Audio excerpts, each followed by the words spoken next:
बड़ा मामला आपको बता दें जिसे सुनकर आप लोग भी हैरान रह जाएंगे। पानीपत में एक ऐसा मामला हुआ है जिसने सभी को सोचने पर मजबूर कर दिया है कि आखिरकार ये कलयुग कहां पर जा रहा है। जी हां, मामला है पानीपत के तहसील कैंप क्षेत्र का, जहां पर एक मां ने अपने बेटे से एक नाबालिग बेटी के साथ छेड़छाड़ करवाई और दुष्कर्म का प्रयास किया गया है और इस पूरी साजिश में वो खुद शामिल रही। लेकिन इस पूरे मामले का अब खुलासा हो गया है। खुलासा होने के बाद इस मामले में अब खुद महिला आयोग ने संज्ञान लिया है। बकायदा निर्देश दे दिए गए हैं कि इस मामले में जल्द से जल्द कार्रवाई होनी चाहिए। आपको पूरा मामला एक बार बता देते हैं, ये पूरा मामला क्या है। आप इस पूरे मामले को जरूर सुनिए क्योंकि रिश्तों को शर्मसार कर देने वाला ये पूरा मामला है। एक पिता जो अपने बच्चों का पालन पोषण करवाने के लिए, बच्चों को मां का प्यार दिलाने के लिए एक महिला से, यानी कि एक तलाकशुदा महिला से विवाह कर लेता है, क्योंकि उसका पहली पत्नी के साथ तलाक हो चुका था। और ऐसे में जिस महिला से वो शादी करता है उसके 2 बच्चे थे, जिसमें एक 18 साल का बेटा और एक बेटी भी है। और इसके साथ साथ जो व्यक्ति है उसके 3 बच्चे हैं, 2 बेटे और एक बेटी जो कि 12 साल की है। कुछ दिन पहले ही पिता को पता लगता है, क्योंकि जब वो घर पहुंचता है तो 12 साल की बेटी, रोती बिलखती बेटी अपने पापा के पास आती है और बताती है कि पापा, जनवरी से उसके साथ भैया गलत करते आ रहे हैं और मम्मी भी उसके साथ मारपीट करती है, स्कूल भी नहीं जाने देती है। ऐसा सुनते ही पिता के रोंगटे खड़े हो जाते हैं। उसके बाद जैसे ही पिता द्वारा पुलिस को शिकायत दी जाती है तो माँ और बेटा दोनों फरार हो जाते हैं। माँ अपने साथ अपनी सगी बेटी को भी लेकर फरार हो गई है। पुलिस सारे मामले की जांच कर रही है क्योंकि महिला आयोग ने इस मामले में संज्ञान लिया है।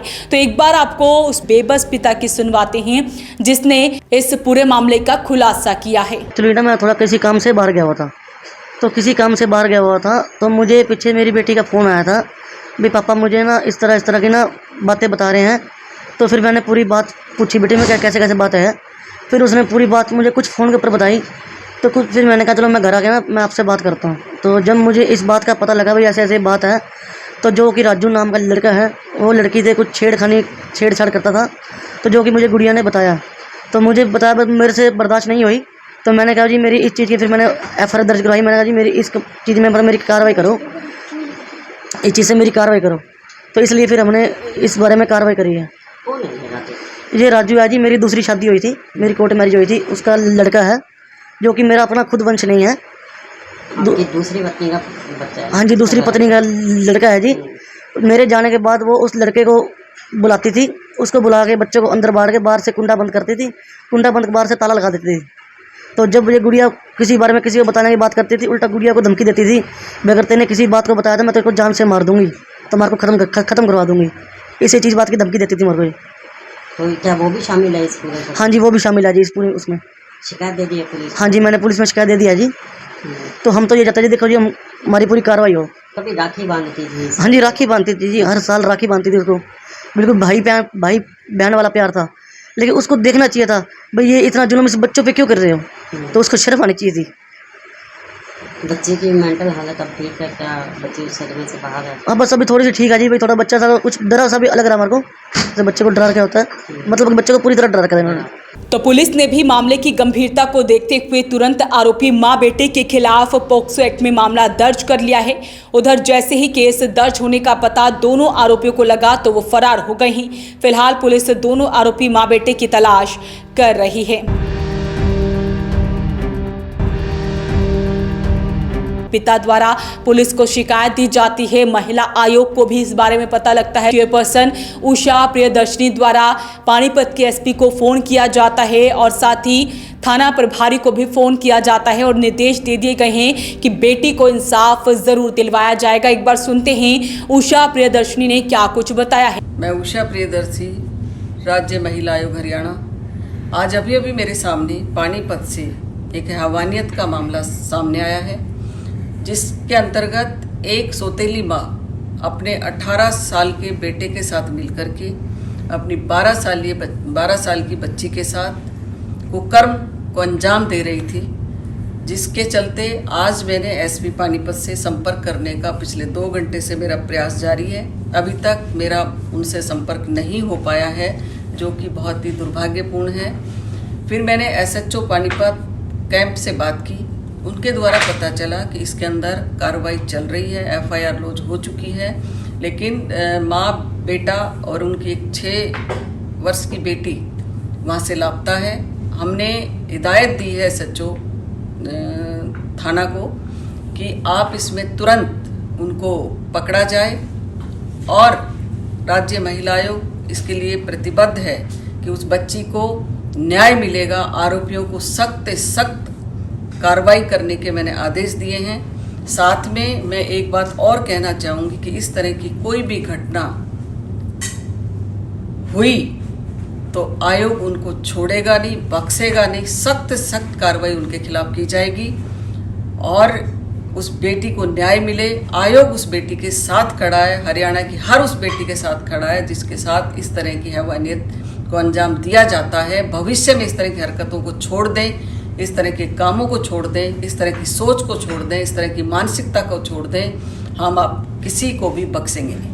वहीं सैकड़ों की संख्या में बच्चियों को न्याय दिलवाने वाली पानीपत की समाज सेविका सविता आर्य भी मीडिया के सामने आई हैं और उन्होंने इस पूरे मामले की जानकारी दी है। तहसील कैंप थाना के अंतर्गत एक कॉलोनी का मामला सामने आया है कि 12 साल की बच्ची के साथ उसके सौतेले भाई ने जो है छेड़छाड़ करने का प्रयास किया। बच्ची ने बताया कि पिछले काफ़ी समय से बच्ची के साथ बार बार में छेड़खानी की जाती थी।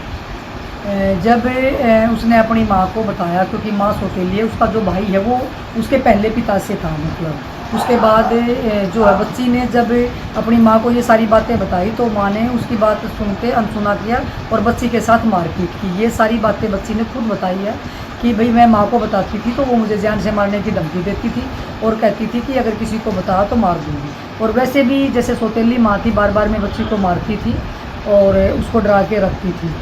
जब बच्ची ने 2 महीने पहले बताया कि मैं अपने चाची को या चाचा को या पिताजी को ये बातें बता दूंगी, तो उसने क्या किया, उस जो लड़का था उसका जो सौतेला भाई, उसको वहाँ से भगा दिया। और उसके बाद जो है बच्ची ने को डरा दिया कि बताना मत, अब तो मैंने इस लड़के को भी यहाँ से भगा दिया है। उसके बाद जो है 1 महीना पहले पिता के साथ लड़ाई करके माँ भी चली गई थी और बच्ची ने अब हिम्मत जो है जुटा के ये सारी बातें अपने पिताजी को बताई कि मम्मी मेरे साथ ऐसे ऐसे करती थी, मारपीट करती थी जब मैं वो सारी बातें बताती थी। बच्ची ने ये भी बताया कि मम्मी मेरे को और भाई को कमरे में रोक देती थी और जब उस समय वो मेरे साथ छेड़खानी करता था। लेकिन बाद में जो है बच्ची ने ये भी बताया कि जब मैं उसका विरोध करती थी, मैं रोती थी या मैं मम्मी मतलब दूसरे भाई को आवाज़ लगाती थी तो मम्मी मुझे पीटती थी। तो ये मामला सामने आया है। मैं पुलिस प्रशासन से निवेदन करना चाहती हूँ कि इस मामले को गंभीरता से लें और जो है कड़ी से कड़ी कार्रवाई करें। जो भी आरोपी है, चाहे माँ है चाहे वो लड़का है उसका बेटा, उसके ऊपर कड़ी से कड़ी कार्रवाई करें ताकि हमारी जो बेटी है वो सुरक्षित रहे और डरे ना, भय मुक्त जो है वो बच्चियाँ हों।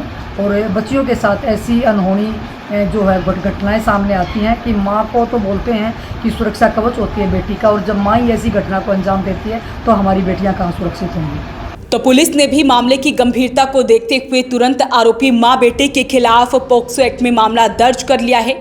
उधर जैसे ही केस दर्ज होने का पता दोनों आरोपियों को लगा तो वो फरार हो गए हैं।